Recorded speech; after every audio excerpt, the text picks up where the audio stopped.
selamat datang di channel Grid Auto. Tepat sekali di belakang saya adalah Honda HR-V Hybrid.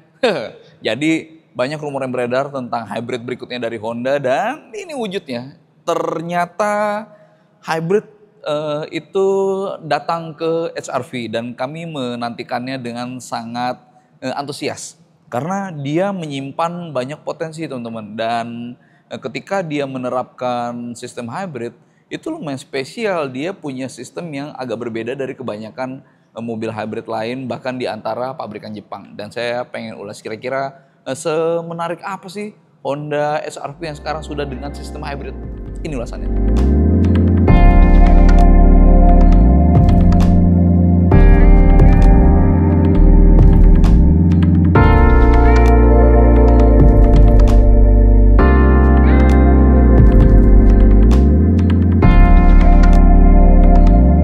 Perlu juga teman-teman saya sampaikan bahwa sekarang Honda HR-V ada 5 varian totalnya, 3 hybrid dan 2 petrol.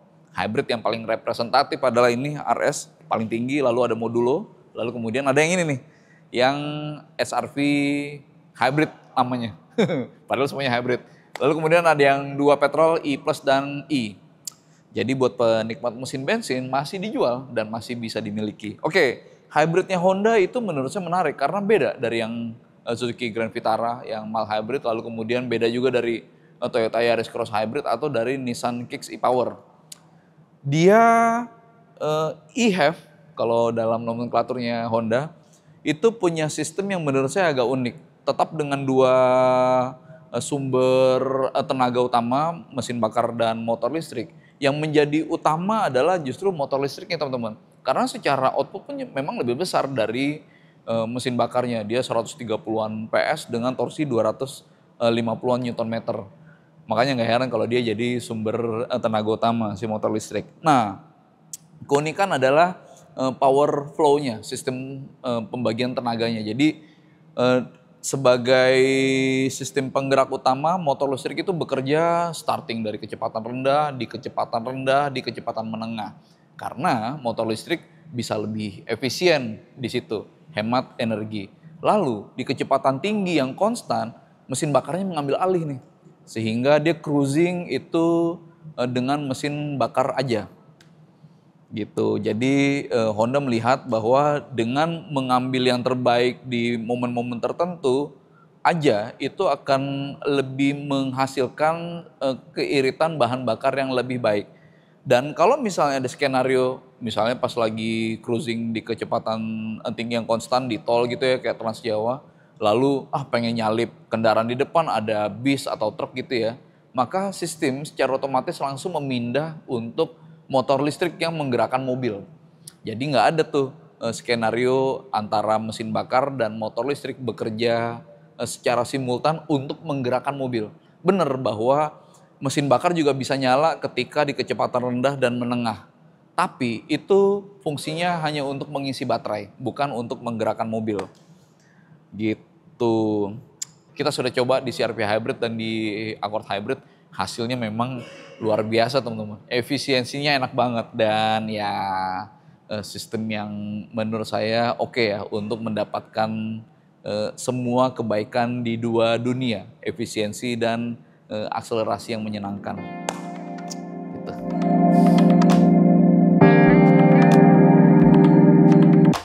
Kalau secara tampilan teman-teman kelihatan bahwa ini adalah HR-V yang current model ya, yang sekarang ya, siluet bodinya pun masih sama. Cuma memang secara detail tetap ada perbedaan, bahkan dibanding sama RS yang sebelumnya.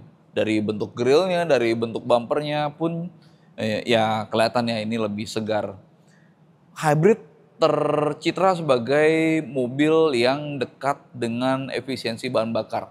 Lebih dekat dengan efisiensi bahan bakar. Tapi somehow ketika ngelihat RS Hybrid ini, citra mobil fun-nya, mobil sirkuitnya pun juga masih kuat. Jadi ya sesuatu yang mestinya memang dipertahankan oleh Honda ya. Karena Honda kan sering disebut sebagai produsen mobil yang asik dipacu. Gitu. Dan teman-teman ini lampunya sekarang dengan cornering light, terus kemudian adaptif gitu ya. Ya bagus untuk visibilitas di malam hari. Saya ada yang pengen tunjukin di bagian belakang. Nah, Yang paling jelas adalah emblem e-HEV. Ini insight bahwa ini adalah mobil hybrid Honda, lalu kemudian full LED tail light.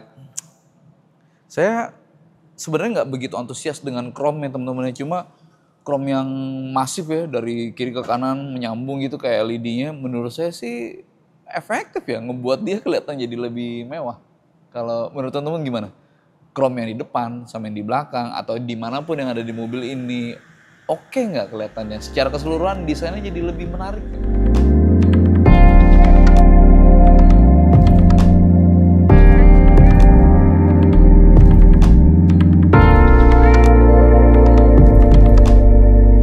Di bagian dalamnya teman-teman, ya keseluruhannya mirip dengan SR-V yang sebelumnya, yang non hybrid maksudnya.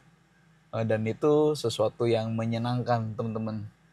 Ini adalah kokpit yang mestinya mudah untuk membuat pengemudi tersenyum. Posisi duduknya, material yang digunakan, terus kita tahu bahwa Honda itu set suspensi sama sasisnya biasanya dirancang untuk mobil bisa bermanuver dengan gesit. Ya pasti fun to drive lah untuk berada di kokpitnya Honda, dan terjadi juga di HR-V hybrid ini. Yang paling kontras adalah sekarang di panel instrumen ada power flow ya, atau energi flow. Jadi pengemudi bisa terinfo secara aktual siapa yang sedang menggerakkan mobil atau lalu lintas energinya, kan ada regeneratif juga kan. Dan akan lebih menarik kalau pas lagi jalan, cuma kebetulan di momen ini kita belum bisa menjalankan mobilnya gitu. Lalu kemudian ini ada perubahan kecil di bagian konsol tengah dibanding sama yang RS Turbo. Tapi secara keseluruhan saya tetap melihat ini adalah sesuatu yang menyenangkan. Oh paling ini teman-teman, curtain yang di baris kedua, kalau ini kan emang sliding aja ya, dan itu lebih simple. Yang baris kedua enggak teman-teman, itu penahan sinar atau panas yang masuk dari atap itu perlu disimpan secara khusus. Taruhnya ya paling di bagasi lah ya, karena kalau ditaruh di lantai baris kedua itu nggak oke. Gitu sih, saya pikir itu akan dicari solusinya semenjak banyak diprotes ketika SR-V generasi ini muncul, tapi ternyata masih ada ya, sayang sekali. Tapi yang saya suka adalah, saya perlu tunjukin di bagian belakang teman-teman. Penempatan baterainya itu dirancang dengan Honda dengan sangat amat pintar teman-teman. Jadi baterainya itu berada di belakang cenderung ke arah bagasi. Dan itu berdampak positif terhadap akomodasi, karena ketika ruang baterai itu nggak makan tempat, jadi baterainya itu berada di bawah sini masuk ke arah bagasi gitu ya.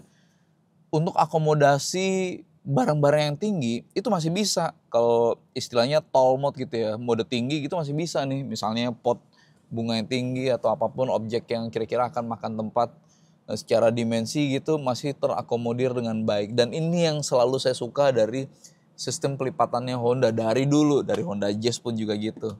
Jadi ini sesuatu yang bagus dan saya senang itu masih dipertahankan Honda gitu. Dan kalau teman-teman perhatiin, di sebelah kanan, bukan yang kiri ya, tapi kanan itu ada kisi-kisi.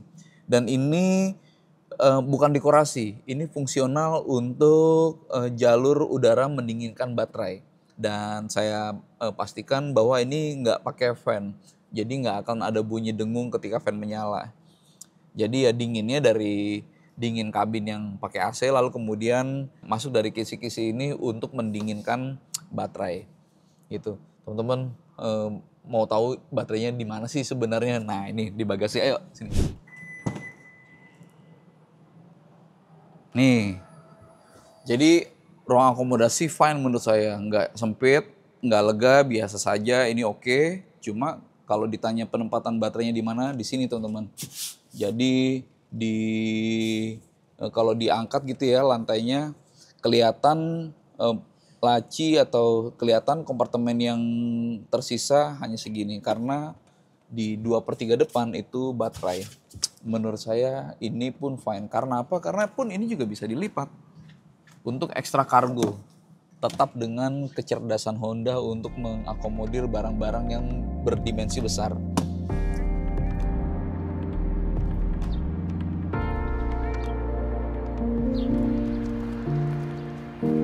Naufal, kamu yang nyetir ya.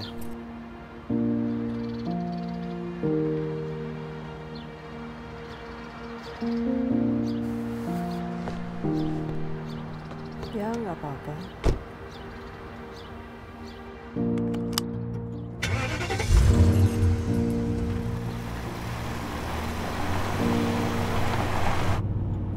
Sejak kecil, ayah selalu percaya kepadaku.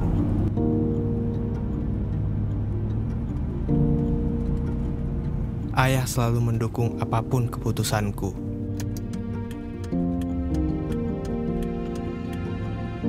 Waktu aku bilang, "Ayah, aku mau belajar mobil."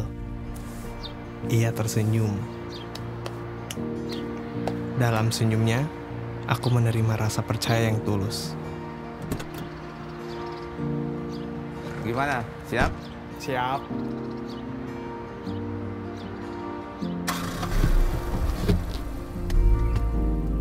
Perhatikan, lihat kanan kiri.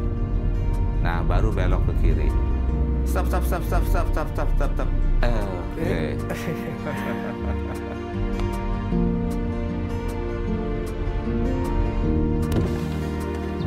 Mantap, sekarang sah bisa nyetir.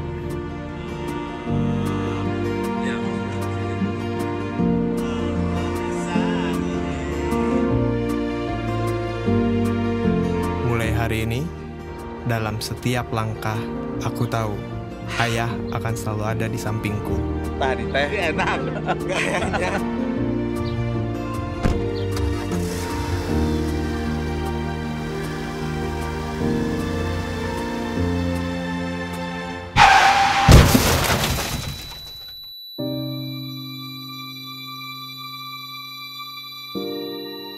Namun, bagaimana jika kepercayaannya justru kubalas dengan kegagalan? Akankah rasa percaya yang telah ia bangun kepadaku runtuh? Senyumnya sekali lagi menumbuhkan kembali rasa percaya diriku.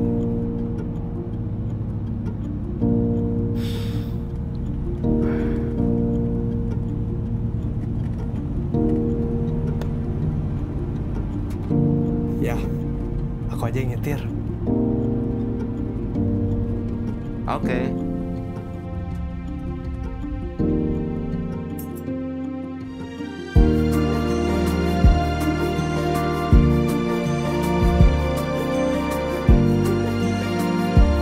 Kepercayaan yang terus tumbuh dan ia bangun kepadaku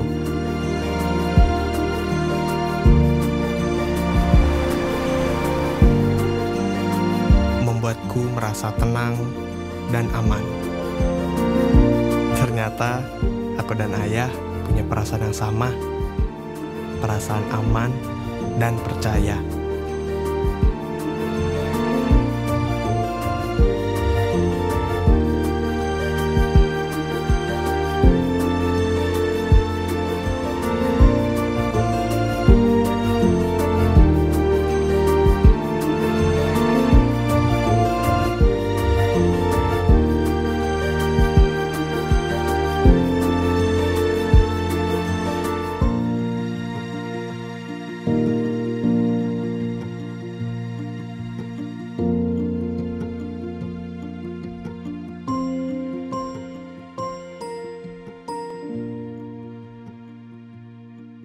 Kalau soal fitur teman-teman, saya rasa ya ini udah representatif ya. Yang menurut saya perlu di-highlight adalah soal dia punya Honda Sensing, ada si Honda dan terbukti efektif.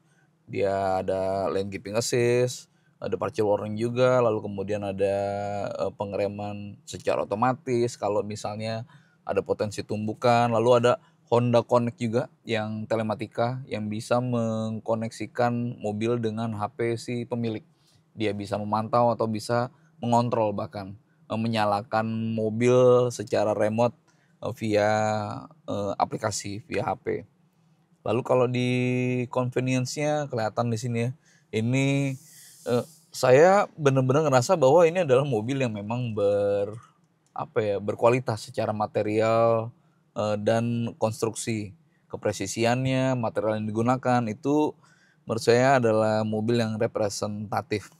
Wireless charging, auto wiper yang simple-simple, Apple CarPlay ada. Dan saya suka dengan cockpit yang kontrolnya itu nggak terfokus sama touchscreen aja gitu head unit. Kebanyakan mobil Cina zaman sekarang begitu, lebih simple, lebih canggih. Tapi mungkin saya lumayan tradisional orangnya. Saya lebih suka pengontrolan itu ada tombol fisiknya, kayak lebih hidup gitu.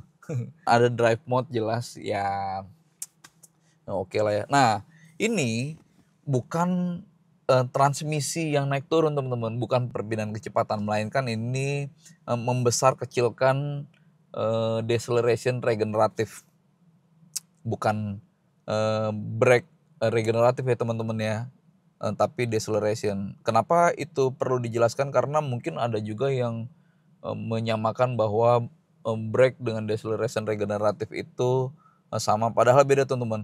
Deceleration itu ketika lepas gas dan dia gliding aja atau coasting gitu ya, dia sudah bisa menangkap energi. Jadi nggak harus menginjak rem, nggak harus braking gitu. Gitu. Saya selalu suka sebenarnya nyetir HR-V. Dia driver oriented, bodinya nggak terlalu besar, nggak sebesar CR-V jelas ya. Dan dia masih gede, lebih besar dari WR-V ya, WR-V. Jadi ini kayak mobil yang berada di tengah, bisa menyenangkan pengemudi dan penumpang pun juga masih mendapatkan kelegaannya. Dan sekarang dengan hybrid yang secara sistem itu potensial gitu, asik ya.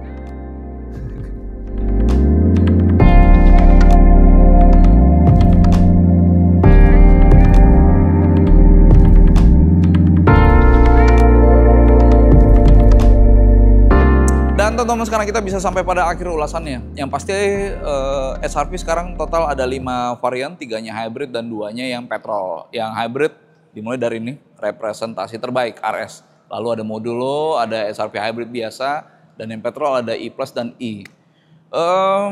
Kita tahu bahwa Honda punya kebiasaan ngebuat mobil yang fun to drive. Dan dengan hybrid, ya benar bahwa bagi penggemar mesin turbo mungkin agak sedih ya, karena discontinue. Tapi digantikan dengan hybrid menurut saya sesuatu yang masuk akal. Karena kita sudah coba teman-teman di CR-V, di Accord, itu bisa memberikan kecekatan dan kedinamisan khas Honda. Dia kencang juga, dia gesit juga. Plus efisiensi bahan bakar yang luar biasa. Pembeli mobil di kelas ini mungkin budget bensin membeli bahan bakar itu bukan sesuatu yang isu ya, nggak terlalu penting. Tapi soal jarak tempuhnya, soal range-nya, dengan dia sangat irit bahan bakar, ya dia jadi bisa lebih jauh berkendaranya. Nggak hanya daily tapi juga long distance trip, jadi nggak terlalu mikir untuk repot ngisi bensin. Gitu, itu yang menarik dari hybrid dan sekarang yang terjadi juga di Honda HR-V. Gitu, kalau menurut saya ini bisa menjadi pilihan yang sangat menarik di kelasnya untuk SUV di kelas ini. Datang lagi sistem hybrid yang terbukti efektif.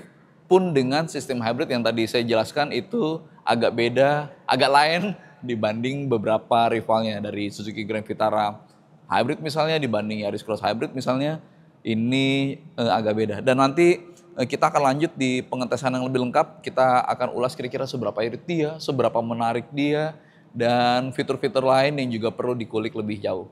Mungkin itu dulu teman-teman dari kami. Terima kasih sudah menonton dan sampai ketemu di video Grid Auto berikutnya. Terima kasih.